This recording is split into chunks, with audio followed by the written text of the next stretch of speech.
E aí isso é um símbolo, né? O que isso passa para uma criança, né? Ela fala assim, caramba, eu tenho que ser livre da minha família. É uma mensagem, infelizmente, mas isso não faz o filme ser ruim. Faz com que o filme faça um pouco mal em algumas cenas, mas não faz o filme ser uma obra de arte ruim, né? Agora, a Bela e a Fera não tem isso. A Bela e a Fera é só alegria e perfeição. É só símbolos maravilhosos, né? É recheado disso. Então, para nossa discussão, eu trouxe alguns pontos do filme que eu queria jogar para discussão para a gente mergulhar nesses pontos. São poucos, são 6 ou 7 pontos. O primeiro, eu gostaria de que vocês explorassem o que vocês acham que a Bela representa. Começando pela Bela, né, nossa personagem principal. O que a Bela representa no filme? Além dela ser a Bela, claro. A gente não quer ter aqui uma conversa material, sabe? Puramente material. O que a Bela representa? A virtude? Para mim, ela representa, desde o princípio do filme, o dever principal do cristão, que é servir. Servir. Bonito. A minha representa a esperança. Esperança. Por que a esperança? Porque o monstro era alguém atirado. E por ele acreditar que existe um lado bom, existe um lado positivo.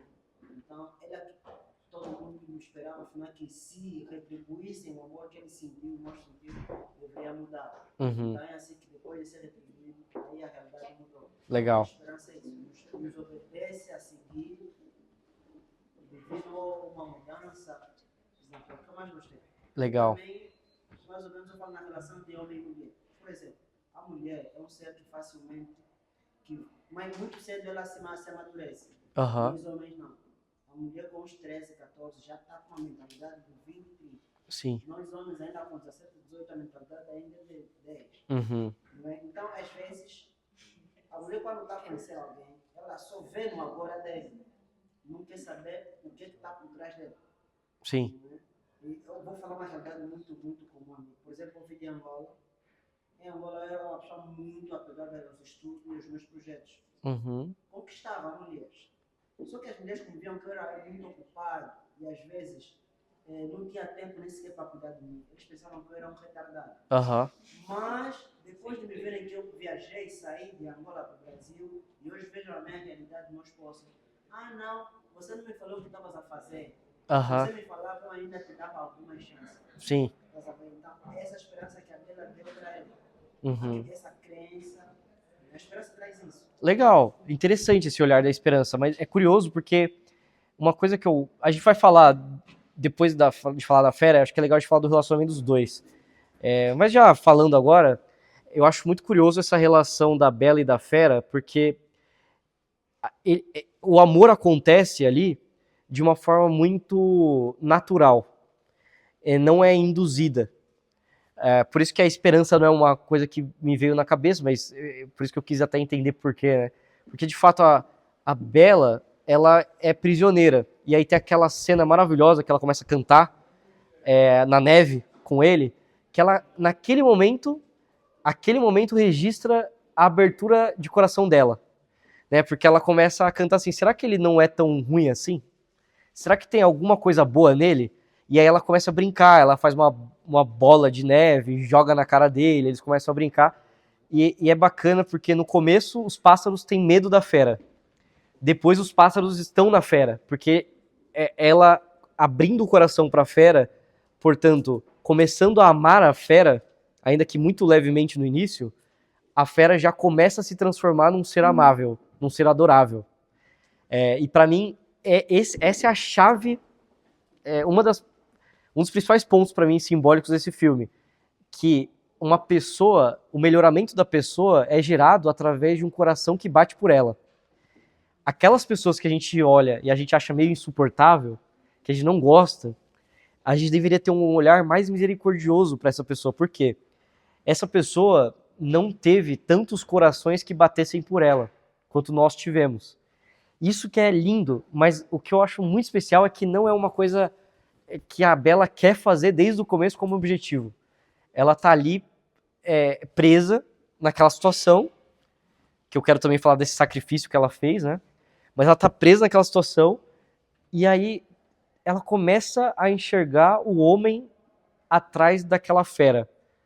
E só essa mudança de olhar gera o amor, e essa pequena fagulha de amor começa a transformar a fera em homem, e aí começa uma espiral para o céu, porque a fera corresponde a esse amor, a Bela corresponde ainda mais, enfim, aquela cena que a fera dá uma biblioteca, né? Meu Deus do céu, conquista qualquer pessoa. Até os homens ficam meio balançados naquela cena, né? Nossa, o cara deu uma livraria, cara, que isso. Enquanto o Gaston, por outro lado, falava que mulher não tinha que ler livro, porque elas correm o risco de pensar, né? Então, é curioso, porque esse olhar muda, o amor começa a nascer, e eles entram nessa espiral de amor e de transformação um do outro. Essa é a questão do romance dos dois. O quão natural é para os dois. O quão não induzido é. É induzido do lado da fera. Só que a fera é péssima em induzir. E ela fracassa em todas as tentativas de indução desse amor. Ela fracassa. Só dá certo quando, na verdade, a Bela começa a amá-lo. E é curioso. Quando começa a dar certo? Vamos lá. Desculpa, mas eu, lá no Cruzeiro que falaste, no meio de uma coisa, né? Por que eu falei da esperança? A esperança está ligada intimamente com a fé. E o que liga entre a esperança e a fé é a obediência. Uhum. Você quando espera, obedece, não. Eu espero que essa pessoa é bom, que eu vejo uma gota de bom. Então, se eu me esforçar um pouco mais, me sacrificar, deixar o meu erro, ele vai chegar a essa plenitude do bom. Sim. Não é? E eu, durante o filme, disse 3 frases muito fortes. E são 3 coisas que mudam o homem: Deus, dinheiro e mulher. E mulher por quê? Quando na nossa vida existem 2 tipos de mulheres: a que nos dá a luz e a que cuida da luz. Uhum. Agora, quando você, por exemplo, encontra uma mulher que acredita, que deposita uma fé, e você olha para o nível dela, a capacidade de determinar dela, você fala que não, eu tenho que me rever. Já andei com vários homens que são mulheres, dizer que não, por que você se esforça tanto? Cara, minha mulher já é advogada, já é médica. Então, para acompanhar o nível dela, ela está comigo também, tenho que me esforçar a estudar um pouco mais. E a mulher não, que está no nível alto, está com ela acredita. Então, é por isso que eu falo, aprendi muito nesse filme sobre a esperança. Uhum. E eu acredito que também, talvez, é hoje que as mulheres também devem ter isso. Não olhar o cara pela parte exterior. Uhum. Mas sim pela parte interior. Sim. Agostinho fala muito nisso. A mulher, sobretudo quando você é jovem, é importante ver o potencial do homem que está diante de você, não só o que ele é agora, né? Não só a atualização dele, o que ele é atualmente, né? Tem que ver o que ele é em potência para o bem. Eu acho que é fundamental, porque, assim, julgar um homem jovem pelo que ele conquistou até hoje é um pouco injusto porque ele não teve tanto tempo. E o mesmo vale para a mulher, né? Mas essa pergunta, quando começa o amor entre... Quando começa a possibilidade do amor entre a Bela e a Fera? Qual é a cena? Oi? Quando ele se sacrifica para salvá-la. Ele tenta várias vezes induzir o amor, de forma uma pior que a outra, né? Ele é impaciente, ele é raivoso, então ele, vou jantar com ela. Aí ele chega até lá, ela fala que não quer, aí ele fica puto. E aí só piora. É aquela coisa que você tenta melhorar e vai piorando. Tenta subir e vai criando um buraco. Até que ela entra nessa situação de morte e ele salva. E ela, olha só que lindo, né? Porque ele tem esse ato de amor genuíno, porque antes não era nenhum ato de amor. E aí ela, podendo ir embora, decide colocá-lo no cavalo para voltar pro castelo e cuidar dele. Então ela corresponde ao amor da fera imediatamente ao primeiro amor demonstrado. E a partir daí eles começam esse relacionamento. A fera começa... É curiosíssimo como o filme é super bem estruturado. A fera, ela coloca a cara na sopa, né, e vai comendo de uma forma muito bestial. E aos poucos ele vai tentando usar garfo. Depois, como eu disse, ele aproxima os pássaros dela.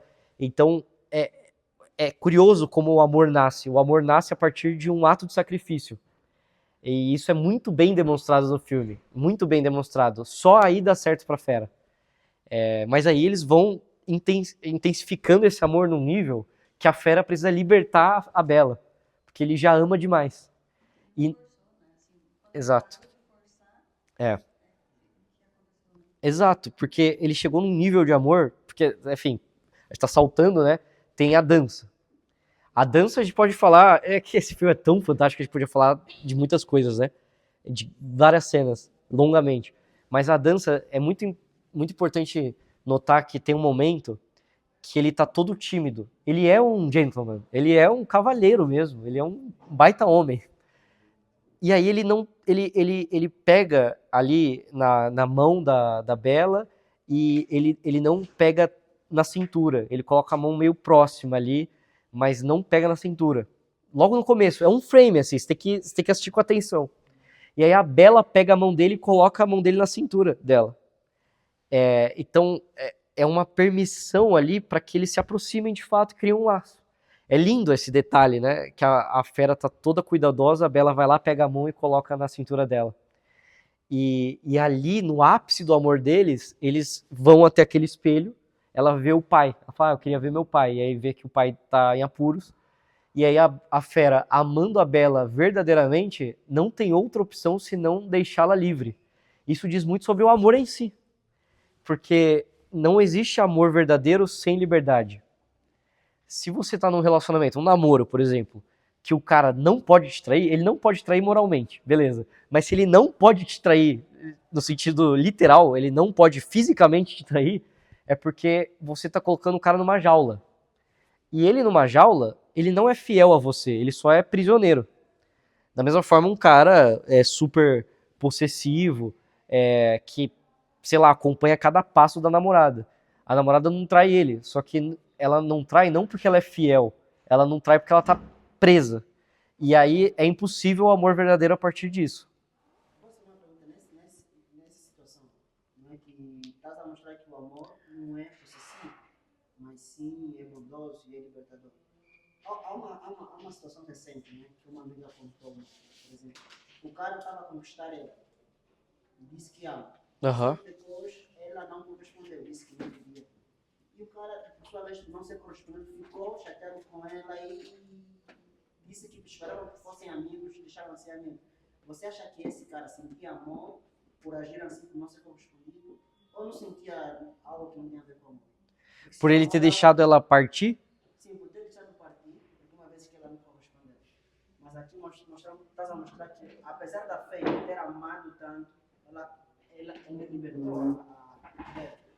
Agora, na realidade concreta, é um cara que...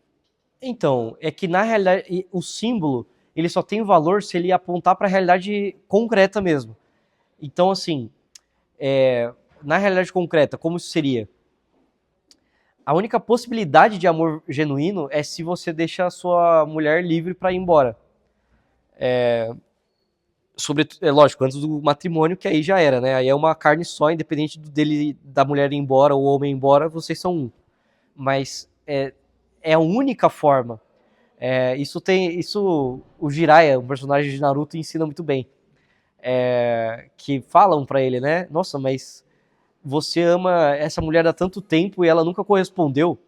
Como você se sente com isso? E ele diz o seguinte, ele ri, é uma risada maravilhosa, é uma das minhas cenas favoritas de, sei lá, 900 mil episódios. Ele sorri, ele dá risada alta e fala assim, ué, mas ela como o amor da minha vida, tudo que eu posso fazer por ela é amá-la e cobri-la com o meu amor. Se ela vai corresponder ou não me diz respeito. E, de fato, assim, quando eu comecei a namorar quando eu comecei a gostar da minha esposa, eu não tinha o poder de fazer com que ela correspondesse ao meu amor. E eu sofri por isso. Eu lembro, assim, os dias de dor e sofrimento, né? Que eu queria a correspondência. Mas, o que eu podia fazer? Eu podia cobri-la com o meu amor. E esperar, quem sabe, um dia, uma correspondência. Mas não focar nisso. Eu não posso amar pensando na correspondência. Tanto é que a fera, ele não ama pensando na correspondência. Ele só ama. Ele só ataca os lobos e dane-se, quase morre. E a Bella, ela também não pensa na correspondência, porque ela olha para a saída da floresta e olha para ele. Aí olha para a saída, olha para ele e decide colocá-lo no cavalo e voltar pro castelo. Ela não está pensando na recompensa, porque a recompensa, entre aspas, já estava ali. Ela estava livre. Só que ela decide amá-lo sem esperar nada em troca. O amor só é verdadeiro se você não espera nada em troca. A partir do momento que você espera algo em troca, acabou. Porque o amor é só dar-se. E não são palavras fofas, galera. É que só existe assim. Não é possível o amor fora dessa lógica. É claro que nós nascemos para amar e ser amados. E ser amados faz parte da vida do casal. Ser amado faz parte. Mas a melhor forma de ser amado, a forma mais eficaz de ser amado, na verdade, é amar sem esperar ser amado. A gente pode entrar nesse ponto específico porque eu acho maravilhoso. Assim. O próprio ato conjugal, ele é puramente isso. O ato conjugal é mais perfeito na medida que os dois se doam um ao outro sem pensar em si próprio. Na medida que um está focado no outro, o ato conjugal é mais perfeito e mais completo. Na medida que um pensa no próprio prazer, no ato conjugal, ele se torna menos perfeito. Ele se torna pior. O ápice do ato conjugal é quando você só pensa na pessoa e a pessoa só pensa em você. Bom, vamos seguindo então? Algum ponto sobre aqui? Então, a rosa é um dos pontos que a gente tem que discutir. Vamos já ir para a rosa. O que é a rosa, pessoal? Acho que é efêmero. Porque eu acho que tem uma questão de efêmero ali. Uhum. Que tinha um tempo. Aham. Um tempo para aquele, não sei se é para aquele amor ou para que ele saísse daquela transformação de mal também. Sim. Então, Em acho tese. que tem um tempo ali que estava na cair a última pétala. Sim. Em tese, quando acabasse a última pétala caísse, ele meio que morria. Na verdade, ele ia virar uma fera para sempre e tudo ia cristalizar, né? Tudo seria cristalizado. Essa seria a forma final. Então, o que é o tempo? Se eles substituíssem a rosa por uma ampulheta, mudaria alguma coisa? Antes de você falar que ele devia também tinha que ter ali uma conexão. Porque ele não ia sair de lá e não ia ter essa conexão nesse tempo, essa conexão naquele momento, naquela hora. Aham. Esse encontro dessa conexão para que tivesse esse ajuste, para que os dois pudessem se encontrar ali. Sim, sim. Mas é curioso. Vamos substituir a rosa por uma ampulheta. Qual é a diferença narrativa? Ampulheta, não sei o que é. Ah, É aquele relógio que. Aquele relógio. de areia. Ah, sei. Imagina que é um negócio de areia e tá acabando. Pensando na narrativa, não seria diferente. Não teria outro efeito. E por que não teria outro efeito? Porque a rosa, aí a gente entra no símbolo da rosa. A rosa, ela representa a graça que é estar dentro do tempo. E a vida também, né? E a vida, que ocorre dentro desse tempo. Porque o que acontece? Isso fala muito sobre a nossa vida espiritual, inclusive. Nós temos a graça de estarmos dentro do tempo. Os anjos não têm. Nessa época, nesse ano. Não, e não só isso. Ano de 2025. Isso, e também, porque isso é uma graça, porque a nossa vocação tem a ver com o momento que a gente vive. Só que a gente está num negócio chamado tempo. E estar num negócio chamado tempo já é uma graça. Por quê? Os anjos não têm essa graça. Os anjos estão fora do tempo.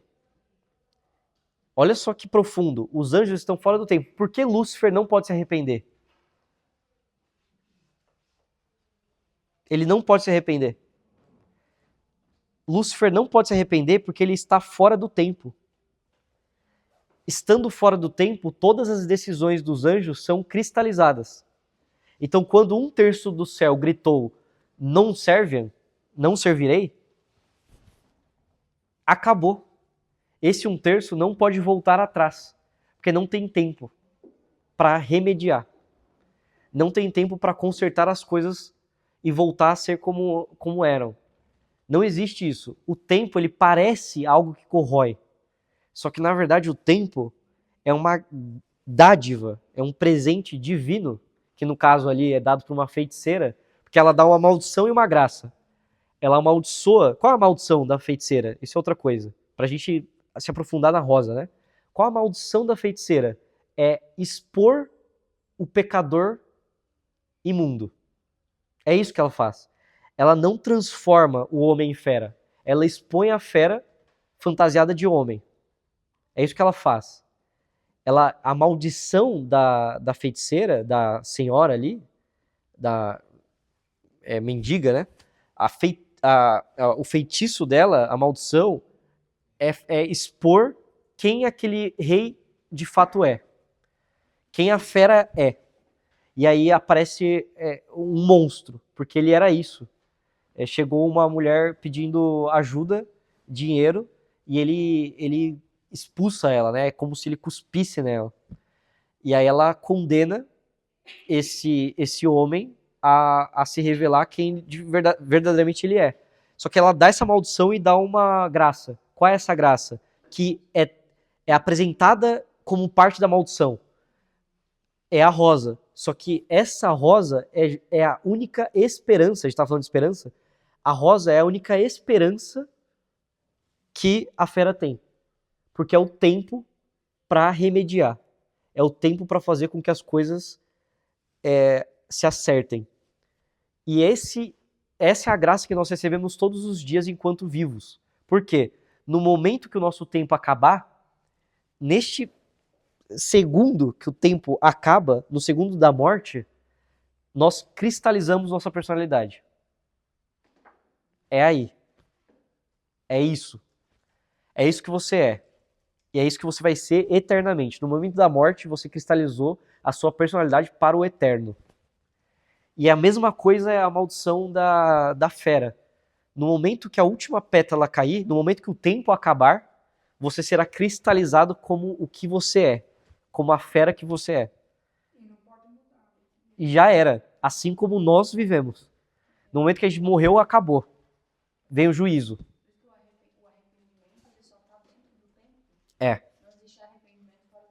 Não existe arrependimento fora do tempo. Existe purificação fora do tempo. No purgatório.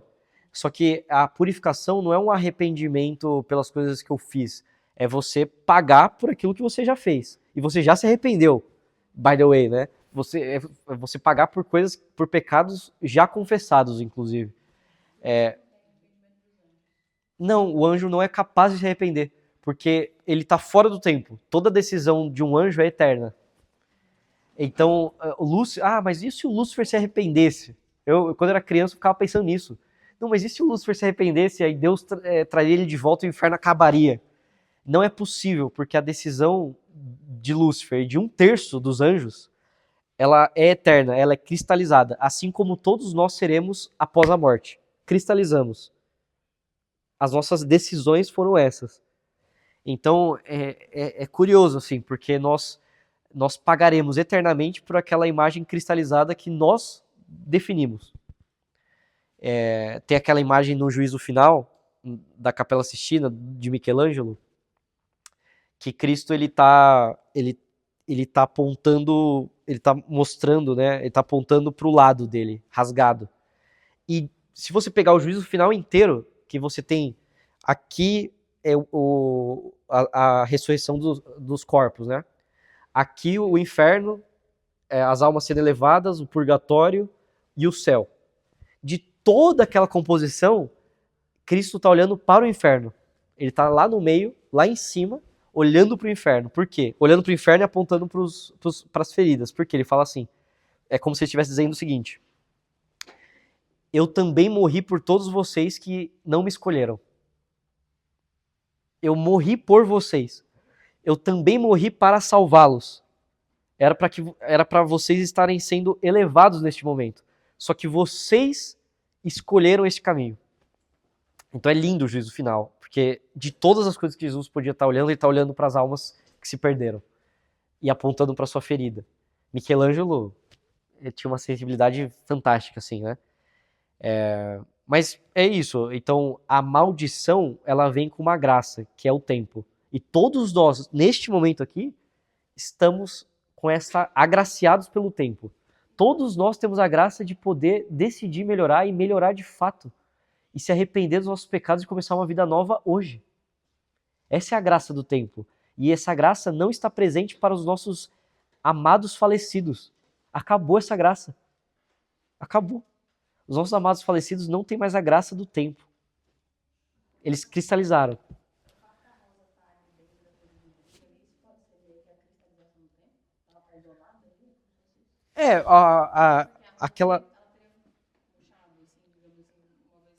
Aquela redoma, é curioso o símbolo daquele vidro, né? Porque, de certa forma, o que aparenta pelo filme é que aquilo protege de alguma maneira a rosa. A rosa está durando muito tempo. Então aquilo preserva um pouco a rosa. De certa forma, ali a fera nos ensina que nós também devemos, na medida do possível e na ordem das coisas que são boas, preservar nosso tempo. Porque o tempo é finito, só que nós conseguimos preservá-lo. Se eu tô comendo McDonald's há 2 meses todos os dias, eu tô literalmente diminuindo o meu tempo. Eu tô diminuindo minha graça. Quando eu não cuido do meu corpo, quando eu não cuido da minha saúde mental, eu estou diminuindo a minha graça. Forçadamente. Eu estou deixando de proteger. Então, aquele vidro, ele simboliza a preservação dessa graça que é o tempo. Que acaba e vai acabar. Bom, algo sobre esse ponto? Explica sobre a graça. Como assim, sobre a graça? E a graça. A graça? A pessoa entender. Assim, eu sei mesmo. Eu sei, mas... Cara, a graça, o que é a graça, né? Quem me ensina hoje o que é a graça, literalmente assim, o que é a graça, a única pessoa que me ensinou isso foi o Diego Reis, até hoje, né? Que inclusive eu estava com ele agora, né? A gente estava junto agora, lá no Em Busca. Ele diz o seguinte, vou passar o que ele me ensina, né? A graça é a presença. A presença é a graça. Não há nada além disso que seja graça. Mas é complexo entender isso, né? Mas, por exemplo, vocês provavelmente já ouviram alguém falando, tal pessoa deu o ar da graça. Que apareceu, né? A pessoa apareceu, a pessoa fala, tal pessoa deu o ar da graça. A presença da pessoa, a presença de Deus é a própria graça. Então, nesse sentido da graça do tempo, temos a graça do tempo porque Deus está conosco neste plano material ainda. A presença de Deus nos sustenta no tempo. Quando Deus sair da minha presença neste plano, acabou minha graça no tempo. Meu tempo acaba, porque a presença de Deus não está mais ali. Então é curiosíssimo, porque quando a gente fala graça, não é diferente da gente falar da presença de Deus. Por exemplo, estou agraciado com a sua presença. Isso era uma coisa que, sei lá, nossos bisavós provavelmente diziam. Estou agraciado com a sua presença. Infelizmente a gente perdeu esse vocabulário, mas é um vocabulário lindíssimo, porque hoje a gente tem aquela coisa do quem recarrega suas baterias, né? Isso é lindo. Quem recarrega sua bateria? Aí você fala, não, é meu sobrinho, minha namorada, meu pai, minha mãe, minha esposa, minha filha. Olha, hoje foi um dia longo. Hoje tem sido um dia longo, um dia adorável. Eu literalmente estou amando estar aqui com vocês. E como é um dia adorável, não poderia ser diferente de ser um dia cansativo. Os dias cansativos são os dias adoráveis. Os dias péssimos são aqueles que a gente não cansa, né? E eu tenho certeza que ao chegar em casa, quando eu ver aquela, sei lá, aquela espécie de puca misturada com aquela personagem de Monstros S.A., a Boo. Minha filha é uma puca misturada com uma Boo, misturada com sei lá, a Venélope. E aí, quando eu chegar em casa, abrir a porta e ela correr pros meus braços, assim, eu tenho certeza que eu serei agraciado, porque a presença dela é a graça. A presença dela me agracia. Só que, ó, pensa, né? Se uma criança de menos de 2 anos tem esse poder sobre mim, sobre a minha alma, ela consegue transformar o meu ânimo de alma mesmo, consegue transformar a minha alma, o estado da minha alma, consegue me dar uma energia que nenhum outro ser visível consegue. Imagina Deus Todo-Poderoso que a criou, como criou tantas outras bilhões de crianças. Então, a graça verdadeira é a presença de Deus. Só que a graça cotidiana é a presença das pessoas. Neste momento estou sendo agraciado pela presença de vocês. A presença de vocês me agracia. A presença de vocês me tempera. E é isso que o Diego fala sobre ser temperado pela graça. Ser agraciado é ser temperado por presenças. Então, porque é óbvio que eu não ia recusar jamais o convite para vir aqui. Porque eu sei que aqui, eu nem sabia, eu nunca entrei aqui, é a primeira vez que eu entro aqui. O Sampaio falou, lá é grande, pequeno, como é? Eu falei, cara, não faço ideia. Eu tinha certeza que eu seria temperado por presenças benevolentes. Que apesar de todos os nossos defeitos, todos os nossos erros, estamos aqui unidos para investigar a verdade por trás de uma obra belíssima. Então todo mundo aqui está bem intencionado. E nessa boa intenção, nesse ato benevolente, nós nos temperamos. Essa é a graça. Agora, isso foi uma pergunta muito teológica. Vamos voltar pro filme, pô. Eu queria perguntar da parte do filme, né? Como a Bela foi uma graça para a fé. Com certeza. Sim, porque graças à presença da Bela, a feira viu o outro lado do mundo. Porque até quando vinha a ser atacado, a feira já não reagia. Vamos matar, porque a pessoa que ia me sustentar já foi mesmo. Mas depois de ver a Bela aí, ele se motivou e se defendeu. Sim. Atualmente, não é? Você é homem, mas tem experiência, porque já é marido, esposo e também pai. Não é? Como é que você hoje daria um conselho para as atuais belas a serem essa graça, os atuais férias?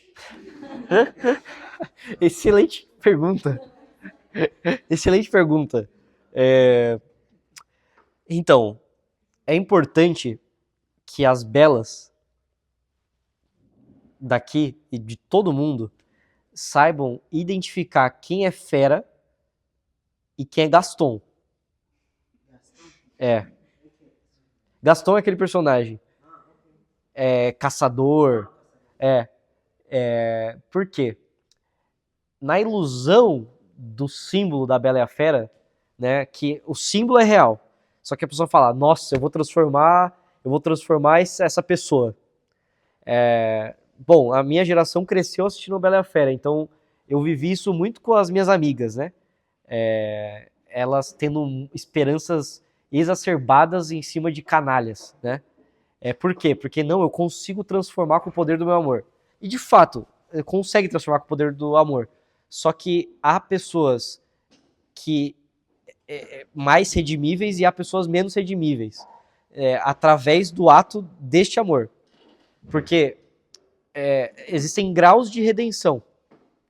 É muito fácil eu corrigir, por exemplo, uma criança que roubou um biscoito da loja Americanas. É muito fácil. É muito difícil eu corrigir um político corrupto que está há 40 anos no poder, 30 anos no poder. Muito difícil. Porque a alma dele foi muito tomada pelo mal. A Fera, ela faz coisas muito piores que o Gaston. Ela literalmente prende a Bela num calabouço. O Gaston não faz isso. O Gaston só fica dando em cima dela de forma meio tóxica. Ele colocou em cárcere privado. Na verdade, isso é outra coisa, é o sacrifício da Bela. Por que o sacrifício da Bela é tão altivo, é tão maravilhoso? Porque a primeira cena é ela falando que não aguenta mais a vida de interior. Que ela quer buscar histórias mais incríveis. Ela tem um desejo no coração de buscar por aventuras mais grandiosas. E esta Bela que é apresentada na primeira cena, ela larga tudo para ser prisioneira da fera num calabouço, para que seu pai idoso seja livre, seja liberto. Ela troca. A fera, na verdade, só aceita a troca. Mas é lindo como o fato dela ter sido apresentada dessa maneira, como uma mulher que busca aventuras maiores, intensifica o sacrifício da Bella naquele momento. Porque ela não quer aquela vida. Ela quer o contrário de uma vida de prisioneira. Só que ela aceita isso pelo pai. Isso aumenta o sacrifício dela. Mas então, qual é o conselho para as belas? Meu conselho é: identifique quem de fato é uma fera e quem de fato é um Gaston.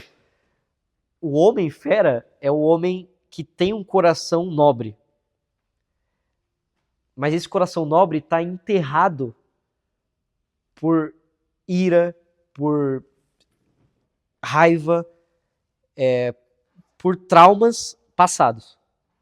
Isso é uma fera, redimível pelo amor matrimonial, conjugal. Um cara que tem o coração nobre. Você consegue falar que o coração dele é de nobre. E de fato, a fera tinha um coração nobre. Ela dá uma biblioteca inteira. Ele literalmente era um nobre, corrompido. E aí você identifica esse coração que está coberto de pedregulho. Só que o coração é nobre. E você consegue transformá-lo através do seu amor. Você precisa entender quem é assim, de quem tem um coração de fera, só que tá com uma carcaça de bom moço. Que o Gaston é o oposto da fera. O Gaston, ele quer soar romântico, a fera soa irada, raivosa. O Gaston, na retratação, ele não é bonito. Eu não acho que é um personagem bonito. Eu acho que a Disney poderia ter criado um personagem bonito, inclusive. Mais bonito, mais esbelto, mais forte, mais harmônico. Mas ela não quis fazer isso. Ela quis deixar um cara meio feião mesmo. Eu faria diferente.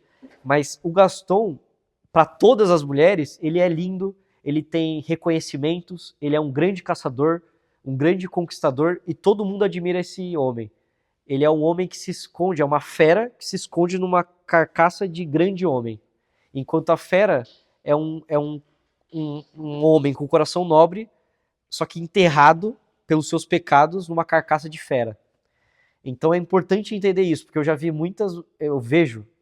eu tenho amigas, mais de uma, que literalmente estão jogando a vida no lixo por não desistir daquilo que tem que ser desistido. É duro, mas é real. Assim, mulheres maravilhosas estão jogando a vida no lixo, por um homem que nem mesmo as ama. Então, o Gaston só queria a feira por prestígio, porque ele inteira essa fama, tinha todas as relações, mas a feira é uma que não estava no seu lugar. Então ele queria ter A Bella, né? Isso. Exatamente. Perfeitamente. Tanto é que o Gaston, naquela primeira cena que a Bella tá cantando e tal, tem uma cena que, de novo, os animadores da Disney dos anos 2000 são pessoas assim que eu adoraria conhecer. Tem uma cena que tá todo mundo seguindo a Bella e o Gaston tá seguindo a Bella pelo telhado. É uma cena só, assim, é um corte. Ele tá escalando o telhado para depois pular na frente da Bella. Ele encara a Bella como uma presa. Ele é um grande caçador, só que ele tem todas as presas da cidade na mão dele, que no caso são as mulheres. No olhar dele são presas. Ele tem todas, literalmente todas. Não tem uma mulher que aparece que não é meio caída no Gaston, da jovem, né? E aí a Bella não. Então ele fica querendo caçá-la, porque as outras já estão caçadas. Então, para ele, a Bella é só um pedaço de carne para ser conquistado. Exatamente como essas pessoas que eu acabei de citar. O namorado vê a namorada como literalmente um troféu para tirar foto no Instagram. E na tua experiência, né, principalmente de conquista, atualmente, temos que discutir coisas reais. Claro, claro. Sim, aqui na igreja outra informação. O símbolo tem que apontar pro real, sim. Sim, isso que eu ia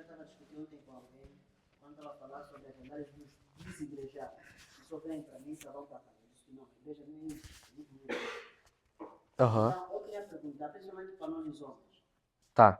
somos atiradores, Aham.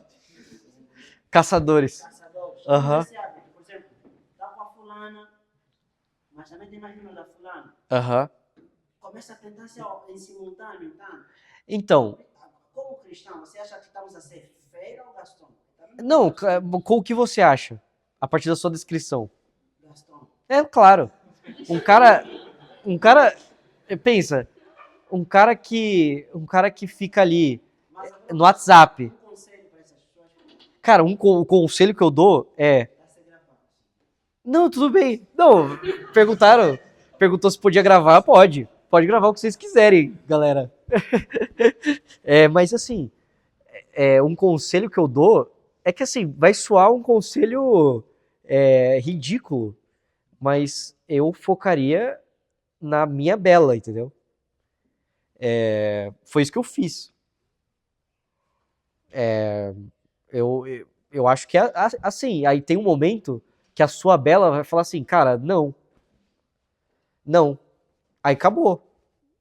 Se você de fato a ama, ou se você de fato quer amá-la, que às vezes naquele momento inicial você nem ama ainda, você só quer, você tem o desejo de amá-la, né? Você tem o desejo de servi-la.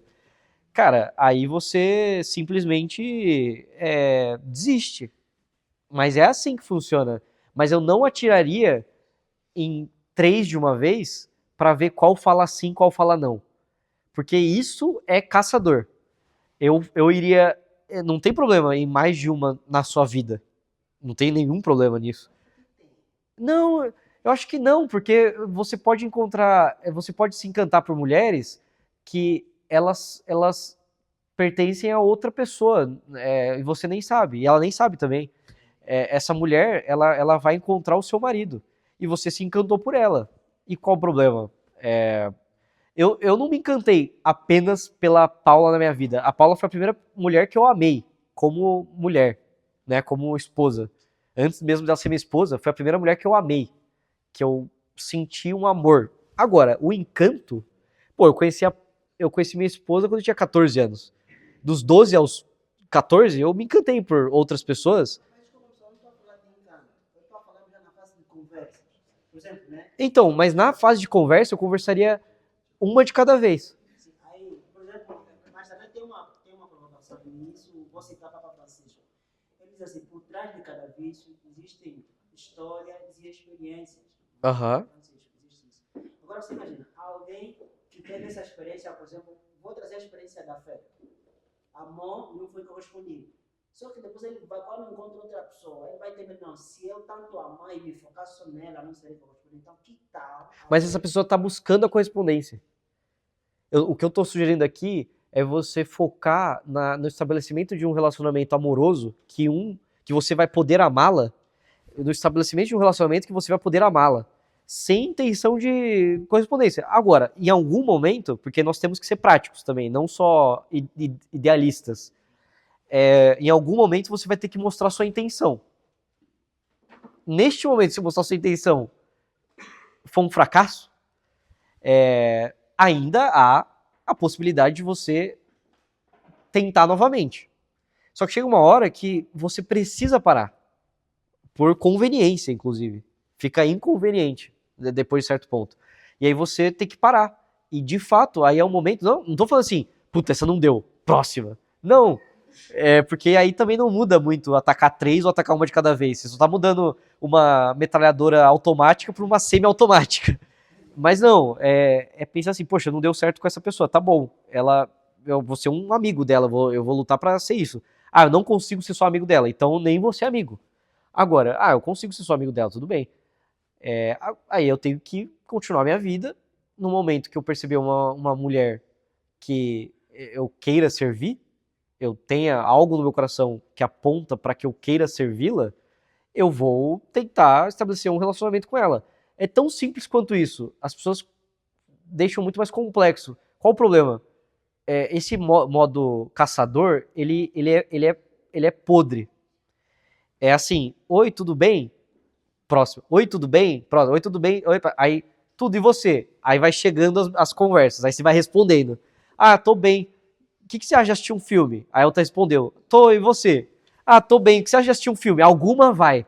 Cara, esse é um método, meio assim, topo de funil, né?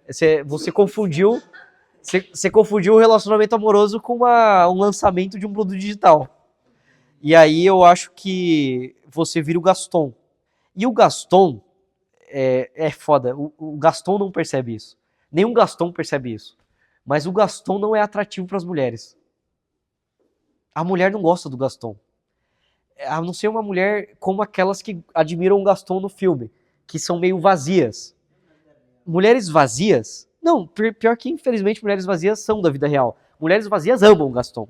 Só que uma mulher que você, de fato, vale a pena ser... Meu, quando você casa, você vira um escravo vitalício daquela mulher. Um escravo vitalício. E essa mulher se torna uma escrava vitalícia de você. A minha esposa é minha senhora. Eu sou um servo dela até a minha morte. Olha isso. Ela tem que valer a pena. Por isso, a importância de separar Gaston de fera. Mas a mulher, ela tem que valer a pena. E esta mulher, ela não se encanta por Gaston. Na verdade, esta mulher, ela é quase imune ao Gaston. E aí é uma tragédia quando esta mulher se encanta por um Gaston. Aí é uma tragédia. É o que eu tô falando aqui. Aí é triste, cara. Aí é uma mulher que podia ter uma vida maravilhosa ao lado de um homem digno e virou troféu. Aí é triste demais. Você ia perguntar, né? Eu ia falar do Tolkien, que as coisas não são tão preto no branco assim. A história de Tolkien com a mulher dele, inclusive, morreram muito felizes para sempre. Eles namoraram um tempo, a mulher dele era anglicana, e ele falou, olha, você não vai se converter, então Tolkien, inclusive, ele despachado de passagem é católico. Ele falou, olha, você não vai se converter, não vai dar. Shed. Rodou o mundo, experimentou, tentou ter outros filhos. Acho que não foi comigo escopeta várias vezes, acho que foi certo. Mas viu que era ela mesmo. E acho que ela estava inclusive Noiva. Prometida. Prometida para um cara, e ele falou, olha, o negócio é o seguinte, se você se converter, eu caso com você, marco o casamento, larga esse cara e vem comigo. E ela foi e tiveram uma vida feliz. Ele roubou ela. Ele roubou ela da família dela, porque ela estava prometida. E eles casaram e viveram felizes para sempre.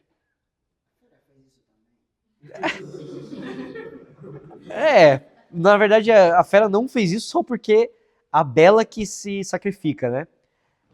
Mas sim, a Bela aprendeu. A Bela aprendeu. Alguma pergunta, pessoal? Ou a gente pode avançar para o próximo símbolo? Tu acha que esse papel é sempre da Fera ou a Bela pode... A Bela não só falando do filme, né? A Bela Aham. vida pode acabar exercendo esse papel em teoria era pra ser da Fera. Não sei se eu consegui ser claro. Eu acho. Ótima pergunta. Se o amor de um homem, o amor puro de um homem pode transformar uma raposa em mulher, é isso? Cara, com certeza. Eu acho que aí é um nível de beleza muito alto pra mim, assim. É um homem que tem vários. Isso no passado era muito mais comum, inclusive, né? As pessoas acham que hoje o cara seria um alvo de piada. O cara que, por exemplo, tira uma prostituta da prostituição e casa com ela. E faz dela uma mulher fiel, digna, mãe de família. Isso hoje em dia, assim, se algum amigo de vocês começar a namorar uma prostituta, todo mundo vai zoar. Todo mundo vai zoar esse cara. Todo mundo vai rechaçá-lo. Só que ele tá fazendo, ele tá amando e transformando essa mulher pelo amor. É lindo. É simplesmente lindo. Qual? Uma linda mulher?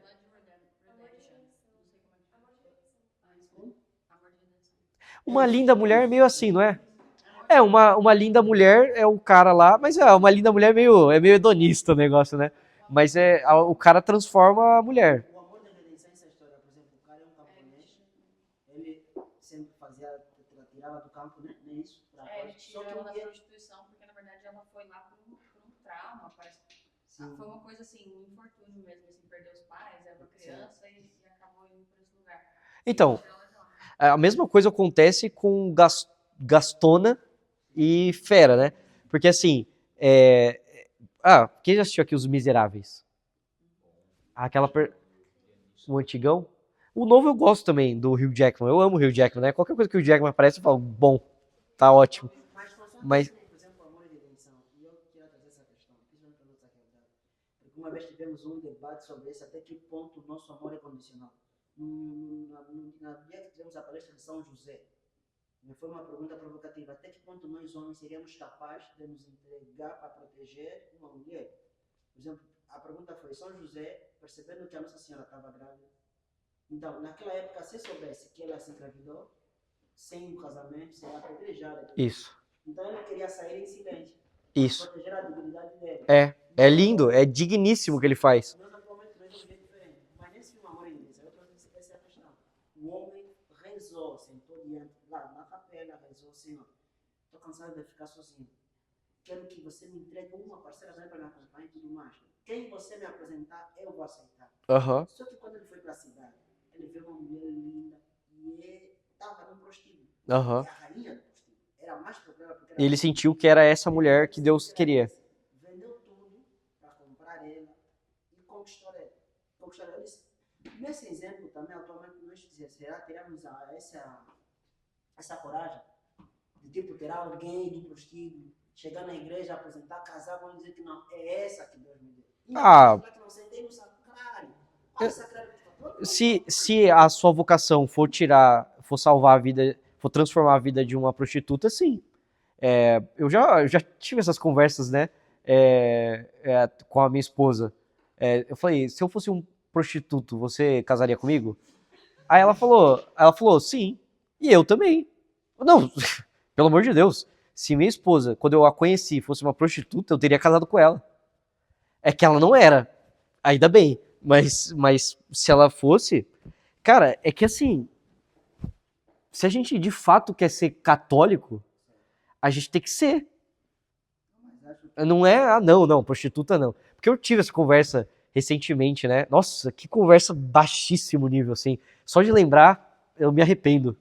Foi no almoço. Eu fico com vontade de vomitar aquele almoço. As pessoas ficam ticando, né? O cara chegou e falou assim, não, a mulher já... O João sabe dessa história. A mulher transou com alguém, acabou. Não saio. Se eu sei que a mulher já teve relação sexual com alguém, acabou. Eu falei, maluco, olha pra você, velho. Olha pra você. Tipo assim, eu não acho, pessoal, que a virgindade da mulher não deva ser valorizada. Eu acho que deva. E eu acho que todas as mulheres deveriam casar virgens, assim como todos os homens deveriam casar virgens. Eu acho que esse é o modelo mais lindo. E eu sou padrinho de vários casamentos que esse foi o caso. Que o marido era virgem, a mulher era virgem. E é lindo. Foi feito para ser assim. Foi feito para ser assim. Só que, o que acontece? Eu expliquei isso pro cara, eu cheguei nesse nível de paciência. Me arrependi, mas tudo bem. Eu cheguei, cara, eu falei, a gente tá no meio de uma restauração católica. No meio de uma retomada católica do país. Por 20 anos, umas 2 décadas pelo menos, mais do que isso, mas 2 décadas real, a igreja foi esvaziada. Por quê? A senhorinha que aprendeu a rezar o terço lá com a vozinha no interior de São Paulo, veio pra cá, ia pra igreja e via comício do PT, pela TL. Isso é uma realidade. Não é uma falsidade, é uma realidade. Eu sou da Diocese de Santo Amaro. A Diocese de Santo Amaro foi criada pelo Papa São João Paulo II para frear a Diocese de São Paulo. Nossa Senhora do Brasil era vazia há 20 anos. 15 anos. A Nossa Senhora do Brasil era bem mais vazia que hoje. Pois é. Tem igreja que eu frequento hoje que o padre há 15 anos era TL. Então assim, aí a mulher ia lá para rezar, né, ouvir o evangelho, a senhorinha, e via uma galera falando de PT, o padre falando do PT, que tem que assinar. O próprio Lula fala, se não fosse a igreja católica, o PT não existiria. Aí ela sai e você tem uma grande saída de católicos para o protestantismo. Agora, a TL, graças ao bom Deus, ela tá morrendo. Qual a boa notícia? A TL não deixou herdeiros. Não tem herdeiro da TL. Não tem padre novo sendo formado TL. São pouquíssimos. E aqueles são irrelevantes. Então, a TL vai acabar por uma questão etária. A TL vai morrer. Com esses padres TL que vocês conhecem. É tudo velho. Todos os padres TL que vocês conhecem é tudo raquítico. E assim, se eu vejo um padre TL agora na minha frente, eu beijo a mão dele e falo assim, padre, me confessa. Porque ele é padre. Então, pelo amor de Deus, hein? Não vamos falar mal de padre aqui. Se eu vejo um padre agora, TLzão, petista, louco, eu beijo a mão dele. E falo, padre, confessa meus pecados. E aí ele vai me confessar, eu vou beijar a mão dele de novo. E se ele fizer uma missa agora, eu vou na missa e vou consagrar da mão dele. Porque ele é um padre. E quem sou eu? Eu sou um leigo. Eu devo obediência ao sacerdote. Não devo nada. Eu tô falando apenas de um movimento que aconteceu da teologia da libertação, que foi uma tentativa de evangelização por parte de alguns sacerdotes, que deu errado, e aí acabou esvaziando muitas igrejas, como foi o caso. A Diocese de Santo Amaro foi criada, inclusive, para oferecer uma alternativa a isso. A renovação carismática bombou na Diocese de Santo Amaro, tanto é que Frei Gilson é de lá, Padre Marcelo Rossi é de lá, e tantos outros padres que trouxeram todas as tiazinhas que tinha ido para a igreja protestante de volta para o Teotocos, que é Santuário Mãe de Deus, que o padre Marcelo comprou e reformou como? Vendendo CD de música, que a galera, RCC lixo e tal. Foi assim que ele construiu um santuário no meio de São Paulo, no meio de Santa Amaro. Então, agora está tendo essa retomada. E aí tem muitas conversões recentes. Por exemplo, quem aqui teve uma conversão nos últimos 7 anos? Levanta a mão. Olha isso, cara. Mais da metade dessa sala teve uma conversão nos últimos 7 anos. Muito mais da metade dessa sala teve uma conversão nos últimos 7 anos. Aí eu falei pro cara, o que você vai esperar de uma moça maravilhosa, simpática, linda, que teve uma vida zoada nos últimos, 3 anos? Ela não conhecia a verdade que você conhece hoje. E agora que ela conhece, ela tá pronta para ser amada. E outra, e é uma mulher que ainda tá na escuridão, tá dentro da caverna e não conheceu a luz. Por que ela não deve conhecer a luz através do meu amor? Eu sou superior a ela? Sabe, essa coisa de, não, eu não saio com mulher que já deitou com outro homem. Cara, você diz isso porque você é soberbo. Entendeu? Agora, eu falar isso e eu tirar a dignidade e a superioridade da virgindade feminina não é excludente. Eu acho que a virgindade feminina é óbvio que é superior. É óbvio que um casal que casa virgem é um casamento superior. Porque foi a forma perfeita. Agora, eu deixar de me relacionar com mulheres porque eu ouvi dizer que ela já deitou com homem é simplesmente uma soberba sem tamanho.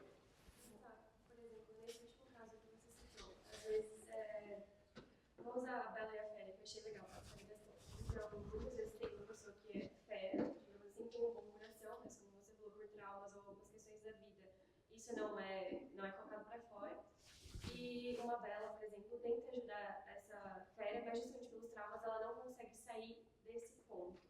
Ou ela... A fera não consegue sair. A fera não consegue sair, por mais que a Bela ajude, mas essa pessoa, ela tem um bom coração, mas ela não quer sair desse lugar. Até que ponto é ok lutar? Porque também, eu não sei, ao meu ver, não é justo uma Bela desperdiçar a vida inteira com alguém que não quer ser ajudado também. Você respondeu na sua pergunta. Eu diria que a métrica de até quando? Até quando você perceber que a graça do tempo que você está recebendo está sendo mal utilizada.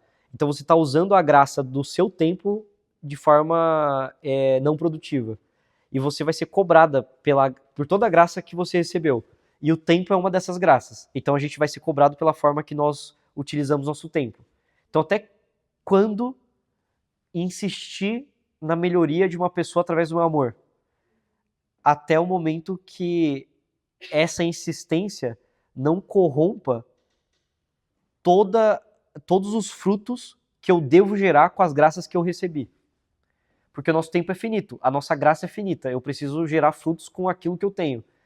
eu não posso me gastar por inteiro por uma pessoa, sendo que eu poderia estar transformando dezenas. Porque é lógico, a gente não transforma só o nosso cônjuge, a gente transforma outras pessoas. Isso vale pra amizade. Eu fui a pessoa que mais gastou tempo, assim, provavelmente dessa sala, eu fui a pessoa que mais gastou tempo com pessoas que não mereciam. E isso foi um grande tema na minha vida, porque até hoje eu fico um pouco assim, né? Eu deveria ter abandonado? Porque a pessoa não melhorou depois que eu abandonei. E eu fico meio assim, quanto que isso é culpa minha? Só que aquele tempo que e assim, eu tô falando assim, 7 anos, conversas mensais, pra pessoa melhorar. Isso é um amigo, sexo masculino, inclusive. 7 anos. Cara, esse tempo que eu tava gastando com ele, de recebê-lo na minha casa aos sábados à noite, pra ele dormir, ficar até domingo de manhã, domingo no almoço, sair com ele, encontrar com ele sexta-feira, encontrar com ele pra jantar quarta-feira ao invés de ir pra casa da minha família. Todo esse tempo, provavelmente depois que eu parei, eu consegui ajudar muito mais pessoas. Então é aquilo, o não jogar pérola aos porcos é uma das falas mais duras de Cristo. E quem sou eu para interpretá-la aqui? Eu não vou interpretar, mas eu acho que tem muito a ver com isso. Não gastar a graça que é nosso tempo com porcos. Olha como Cristo fala, cara. Não jogar pérolas aos porcos. Porcos, cara, ele usa porcos para falar dessas pessoas, né? Então, eu diria isso, assim. Agora, pelo amor de Deus, essa resposta não pode gerar em vocês aquela ação assim, tentei 3 vezes, não deu, então tchau. Não, porque parte do motivo que pra mim é muito duro é porque por 6 anos eu fui muito cabeça dura e um conjunto de muitas pessoas me amaram intensamente todos os dias para que eu mudasse, que foi no CEAP, que é essa organização social inspirada por São José Maria Escrivá. Ele veio no Brasil e mandou criar. Eu era agnóstico, eu me formei agnóstico. Eles tinham todo o direito de falar assim, cara, se formou, 6 anos estudando de graça, segunda a sexta-feira, inclusive vindo aqui sábado e ficando o dia inteiro sábado aqui. Cara, a gente ensinou antropologia, ética, filosofia, eu gastei tempo com ele, mais do que eu gastei com várias pessoas. Tipo assim, esses caras poderiam ter, literalmente, quando eu me formei, falado tchau. E a maioria fez mesmo. E tinha que fazer, porque tinha que focar em outras pessoas, eu me formei. Só que 2 homens, desses 15, que trabalhavam insistentemente para minha transformação, 2 homens, eu formado, falavam, vem aqui pra gente conversar. Eu ia mensalmente conversar com os 2. E por causa disso, eu casei com a Paula, por causa disso eu sou aberto à vida, por causa disso eu sou católico. Porque o cara não desistiu de mim, cara. Então assim, eu tô falando assim, cara, é pra largar a mão, e largar a mão não ajudando quando a pessoa te pede. Se esse cara que eu desfoquei pedir ajuda minha, eu vou agora. Eu vou agora. Só que não é uma coisa que vai ser ativa do meu lado. Eu usaria o termo foco. Não é mais meu foco, mas ele tá no desfoque. E quando ele me chamar, eu vou ajudá-lo. Eu nunca vou desampará-lo. Só que eu não vou ser mais ativamente o seu terapeuta, sabe? Eu não vou ser mais ativamente aquele que vai tentar levar a cura pra ele. E eu falei pra ele isso, e eu falei de forma muito sincera, eu falei, cara, não é que eu sou superior e agora eu não vou mais te ajudar, não é isso. Eu não sou útil pra você. E ele chorou e tal. Eu falei, cara, eu não sou útil pra você. Porque, às vezes, em uma conversa de 2 horas eu consigo ajudar a pessoa pra caramba. Ele, por, sei lá, 7 anos, 6 anos, 5 anos, eu não consegui ajudar, cara. Ele ainda tá naquela loucura. E aí eu não consigo ajudar. Aí eu falo, cara, eu não sou capaz de te ajudar. Entendeu? Então, aqui não é nem jogar pérola aos porcos, porque ele não é um porco. E eu não tenho pérola pra dar pra ele. É, na verdade, perceber a minha pequenez. Ainda que ele quisesse essa pequenez, né? Ele quisesse essa presença, mas tem pessoas que a gente não consegue ajudar. Agora, dito isso, no relacionamento amoroso, eu acho que a coisa tem que ser um pouco mais rápida. Por quê? No relacionamento amoroso, você não tá ali pra mudar a vida da pessoa. Você tá ali pra ver se você quer servir essa pessoa pro resto da sua vida e se essa pessoa tá disposta a te servir pro resto da sua vida. Então é uma coisa mais rápida de se notar que não vale a pena. Entendeu? eu acho que isso vale muito pra amizade. Sabe, aquela coisa meio Naruto e Sasuke, assim, até o fim. Mas entre namorado e namorada, eu acho que tem que ser rápido, porque o que você tá observando ali não é a transformação do outro, porque vocês vão se transformar num casamento a vida inteira. E esse não é o ponto do namoro. O ponto do namoro é identificar se você quer servir aquela pessoa a vida inteira e se essa pessoa quer te servir a vida inteira. Independente do grau de vício, o grau de virtude que essa pessoa se encontra. Ficou claro? Você ia falar? Você já respondeu. Tá bom. Sobre isso, assim, da diferenciação dos relacionamentos, essa linha tênue de até onde você vai, até onde é a sua graça, Aham.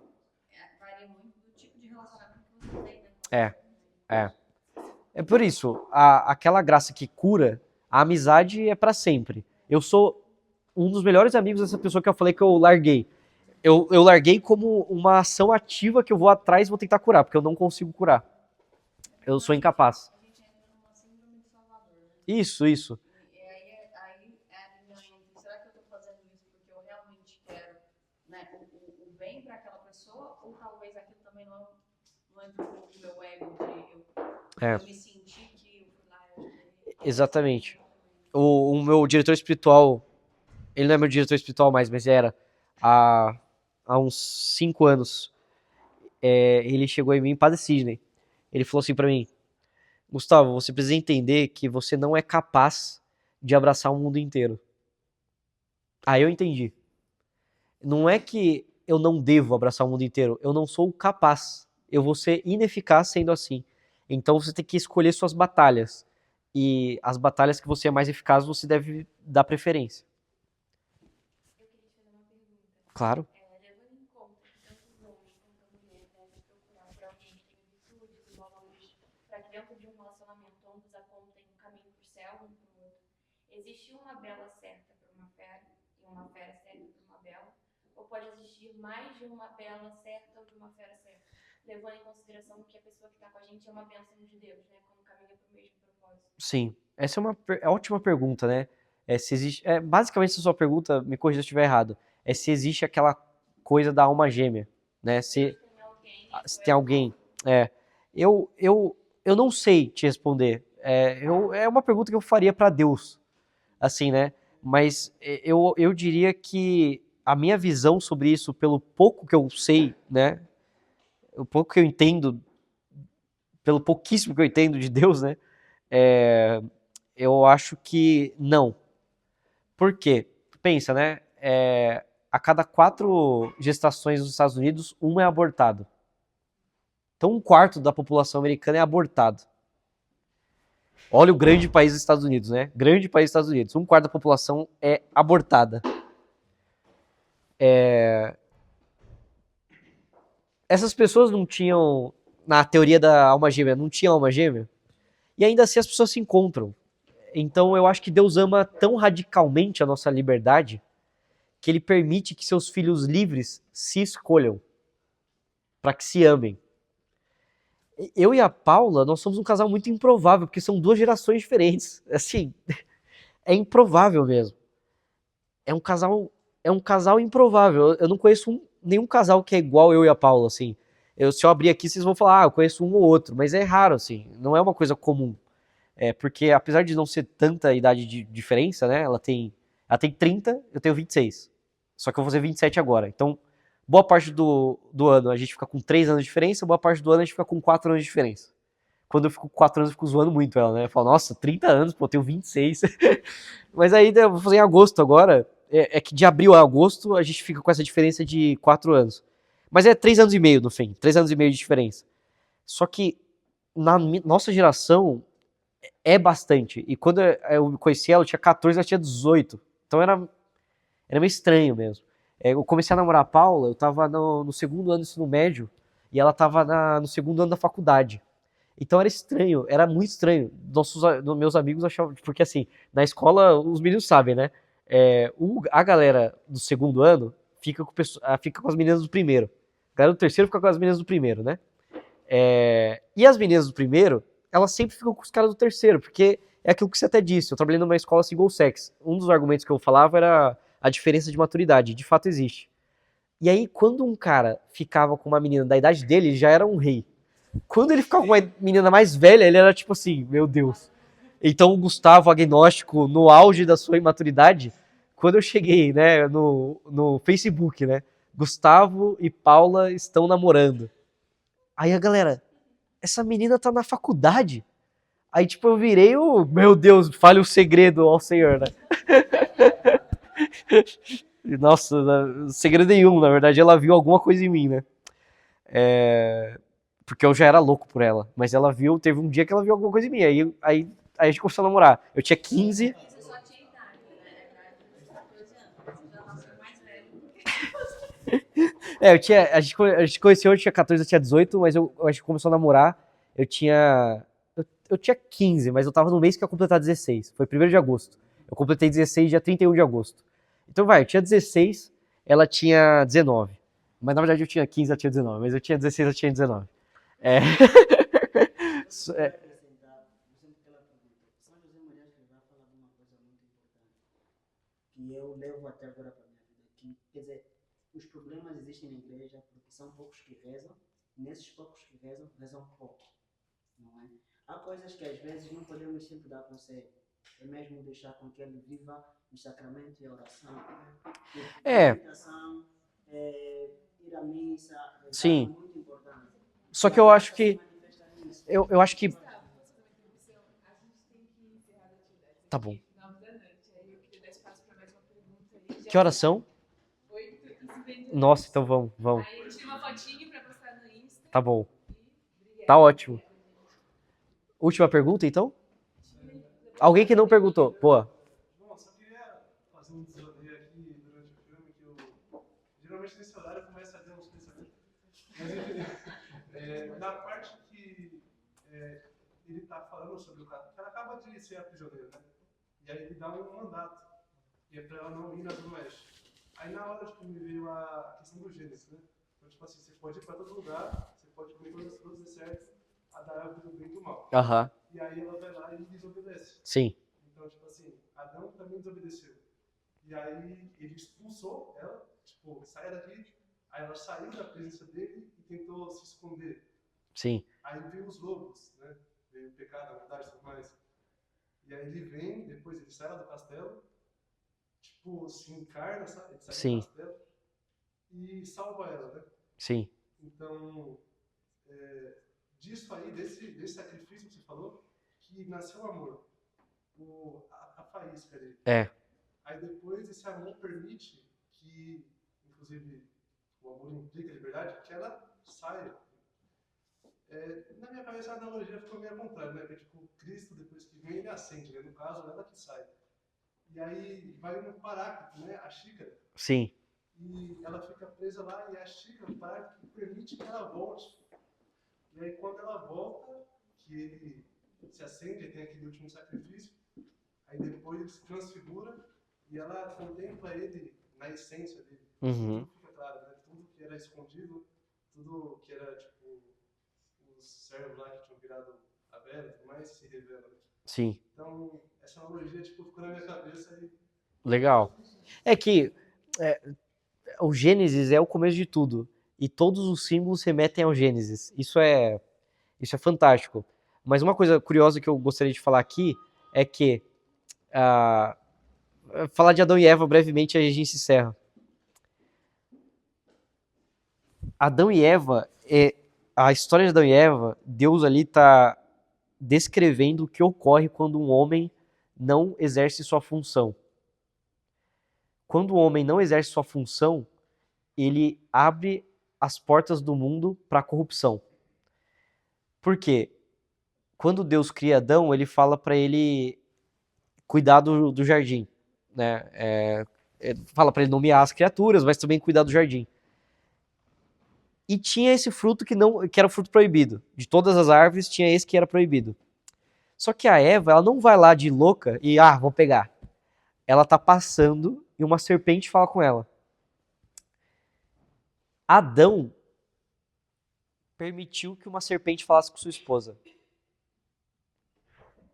E essa omissão do seu dever fez com que Eva entrasse numa situação de pecado. E ela peca. Depois ela convence o Adão a pecar. E ele aceita. Só que olha que curioso. O homem, quando ele não exerce sua função, ele abre as portas para a corrupção do mundo. Que é o que Adão fez. É isso, pessoal. Muito obrigado.